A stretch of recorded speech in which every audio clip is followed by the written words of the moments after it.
Pedro Almodólvar has given us his first English language movie. He's known, obviously, for a lot of his Spanish films, and he's won many awards for them, for both him and sometimes the actor or actress involved. And this one has two heavy hitters, Julianne Moore and Tilda Swinton. Let's talk about The Room Next Door.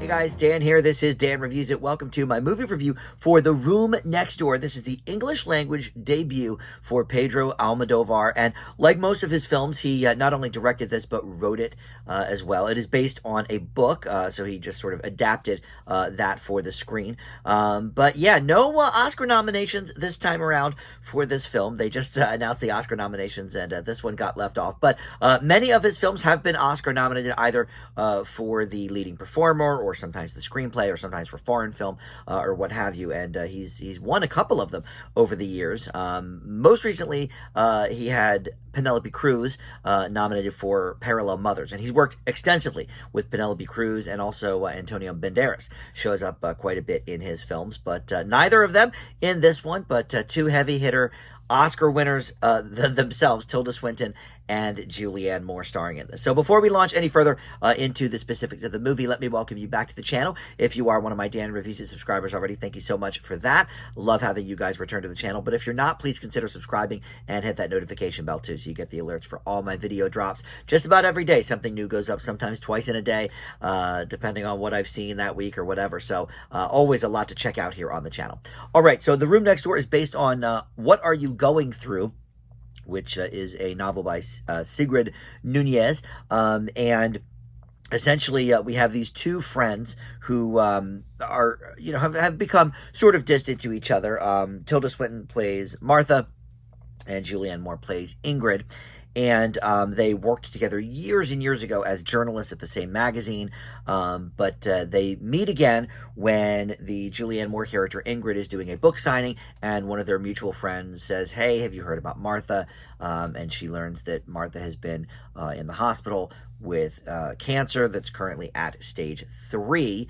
So she goes and pays her a visit, and the two sort of reconnect over that. She agrees, "Yes, I'm going to come, spend some time with you while you're in here, keep you company, talk to you, whatever." And they, start bonding over some old stories and what have you. And eventually, Martha decides that she wants to eventually end her life. And to do that, she wants to rent a place, really beautiful place, for a few weeks, and have someone with her to, kind of be there enjoying the scenery, enjoying life for those last few weeks. And it goes from there. I won't really go into the details any further than that. But all right, so you've got two amazing actors here in Tilda Swinton and Julianne Moore. And it's interesting because Moore has already been involved in a movie heavily facing the ideas of death and, your body sort of defying you. And she won her Oscar for it. Still Alice was the name of the movie, and she was going through early onset dementia. And I guess in her 50s, right? She was playing a woman in her 50s, and same age really as Moore herself. So this movie deals very heavily with those themes of, what does a life mean, and what does death mean to each one of us, and do we look forward to it? Do we, have we done everything we want to do? What does it look like when you are comfortable with the decision of your life ending? There's a lot of heavy topics here, and they're talked about in, really, I think, realistic ways. There are definitely some intense conversations between these two ladies. But look, this is more than just kind of a talk piece. There's a lot of other things going on.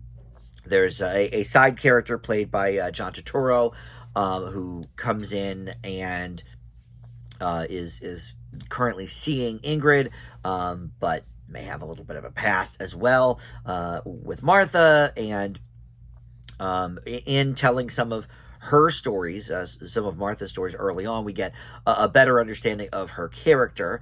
and what led her down certain paths and whatnot with the rest of her life. But and that's interesting enough, I guess. But I think the real meat and potatoes of this is kind of these questions about death and these conversations that are being had. And there's a lot of conversations between these two women that we don't see as well, that maybe are alluded to or what have you. But this is a pretty intense, dramatic film. But I will say it has a few issues. One is that I think it's sort of pivots a bit in the last half hour of the movie into something that I don't necessarily think we needed to see, or I don't know. It went down a path that I think we could have focused a little more on these two ladies and their conversations and their their visits to the bookstore and talking about different things. I don't want to say too much without giving it away, so we'll just sort of leave it at there. But I think it pivots a little bit in a way that was less entertaining to me, that was less certainly thought-provoking, I guess we could say. And then the other sort of nitpick I have, and look, I've said it a couple times already, this is Pedro Almodóvar's first English language movie. I think he could have maybe shared the script writing duties with someone else, because I think a few of the scenes have sentence structures that aren't necessarily how people talk. And look, it's way better than some of the M. Night Shyamalan dialogue, right? But yeah, there's just a few times I was like, I'm not sure if that, that conversation really rang true. So, I applaud him for, adapting this book. And obviously, look, taking a big swing with doing his first English language movie after so many years, a couple of decades really of doing Spanish only movies. But I think it took me a little bit out of the movie in a couple of places where I was like, I'm not sure if that was the right phrasing or whatever. Again, a minor nitpick, I think, and we've certainly seen much worse in M. Night Shyamalan movies, and there's a handful of writers that don't really write realistic dialogue or human speaking dialogue sometimes, but the direction is still on point, as it always is. I've seen, I think now this is maybe the fifth of his movies I've seen. His direction is always really great, always getting us right in there to whatever the characters are feeling and stuff. I do recommend Parallel Mothers too, if you've not seen that. That was from, I want to say 2022 maybe. Penelope Cruz was nominated for that. Like I said, the Oscar nominations just came out. No nominations for this film, but a couple of really great performances there between these two leads, and another great directing job for sure from Almodóvar. So I leave The Room Next Door with a B. And you can check this out now. Check out some of his other movies as well. Pain and Gain's another really good one. That was Antonio Banderas in that. I think he got nominated for that too. So another good one. All right. Thank you so much for watching Dan Reviews It, and I'll see you next time. Bye.